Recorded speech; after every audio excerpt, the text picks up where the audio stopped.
తెలంగాణలో నేడు group 1 prelims పరీక్ష జరుగుతుంది. ఉదయం 10:30 నుంచి మధ్యాహ్నం 1 గంట వరకు పరీక్ష నిర్వహించనున్నారు. ఉదయం 10 గంటలలోపే సెంటర్కు చేరుకోవాలని అధికారులు అభ్యర్థులను ఆదేశించారు.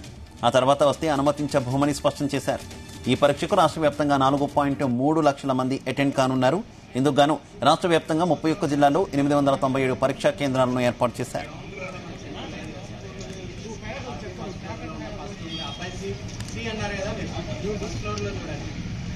వీటిలో మెజార్టీ సెంటర్లు గ్రేటర్ హైదరాబాద్, దాని చుట్టుపక్కల జిల్లాల పరిధిలోనే ఉన్నాయి. కాగా అభ్యర్థులు టీఎస్పీఎస్సీ వెబ్సైట్ నుంచి A4 పేపర్పై లేజర్ కలర్ ప్రింట్తోనే హాల్ టికెట్ డౌన్లోడ్ చేసుకోవాలని సూచించింది. దానిపై లేటెస్ట్ ఫోటో అతికించాలని కమిషన్ అధికారులకు సూచించారు. ఇక పరీక్షలను పగడ్బందీగా నిర్వహించేందుకు గాను సెంటర్ల వద్ద 144 సెక్షన్తో పాటు పోలీస్ భద్రతను పెంచారు.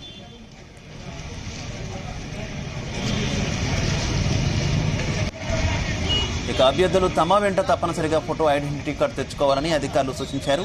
పరీక్షా కేంద్రంలోకి బ్లాక్ ఆర్ బ్లూ పెన్నులు, ఇక హాల్ టికెట్, ఒరిజినల్ ఐడి కార్డును మాత్రమే అనుమతిస్తారు. పరీక్షకు అటెండ్ అయ్యే అభ్యర్థులు తప్పనిసరిగా బయోమెట్రిక్ అటెండెన్స్ తీసుకోవాల్సి ఉంటుంది.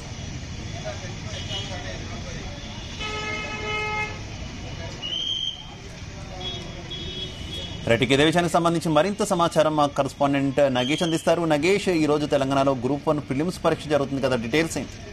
తెలంగాణ వ్యాప్తంగా ఈ రోజు గ్రూప్ 1 ఎగ్జామ్ జరుగుతుంది. ఉదయం 10:30కు పరీక్ష అయితే ప్రారంభమవుతుంది. ప్రిలిమ్స్ పరీక్ష.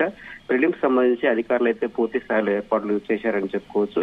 ఉదయం 10 గంటల లోపే ఎగ్జామ్ సెంటర్లకు అయితే అభ్యర్థులు రావాలని ముందుగానే సూచించారు. గత అనుభవాల దృష్ట్యా ఈసారి ఎగ్జామ్స్ లో ఎలాంటి అవకతవకలు కానీ లీకేజీలు కానీ జరగకుండా అధికారులు ముందస్తు చర్యలు అయితే చేపట్టారని చెప్పుకోవచ్చు.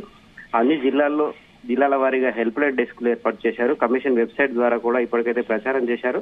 అభ్యర్థులు ఎవరైతే ఉంటారో వారు లీకేజీలకు కానీ ఇతర అక్రమాలకు పాల్పడితే కఠిన చర్యలు తీసుకుంటామని చెప్పి ఇప్పటికే హెచ్చరికలు కూడా జారీ చేయడం జరిగింది.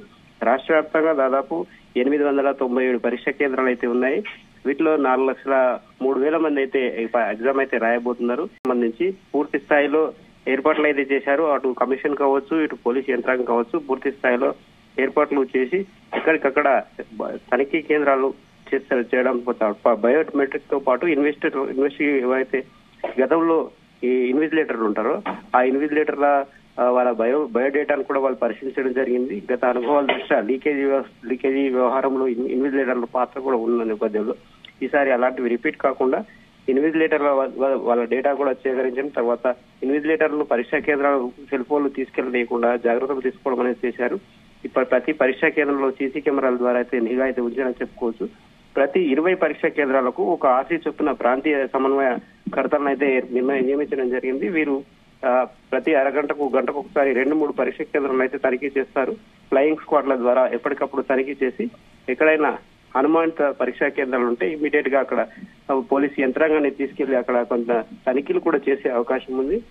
దాదాపుగా టీఎస్ఆర్టీసీ కూడా పరీక్షకు సంబంధించి అభ్యర్థులకు ఎలాంటి ఇబ్బందులు కాకుండా ప్రత్యేక బస్సులను కూడా ఏర్పాటు చేసిందని చెప్పుకోవచ్చు. పరీక్షా కేంద్రాల దగ్గర 144 సెక్షన్ అయితే అమల్లో ఉంటుంది.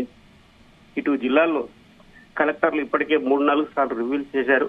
ఈ గ్రూప్ 1 పరీక్ష ఏదైతే ఉంటుందో పరీక్షకు సంబంధించి అవకతవకలు జరగకుండా పూర్తి స్థాయిలో భద్రతా ఏర్పాట్లు కావచ్చు, ఎవరైతే పరీక్ష పేపర్ కు సంబంధించి లీకేజీని కట్టడి చేసేందుకు చర్యలు అయితే చేపట్టారని చెప్పుకోవచ్చు.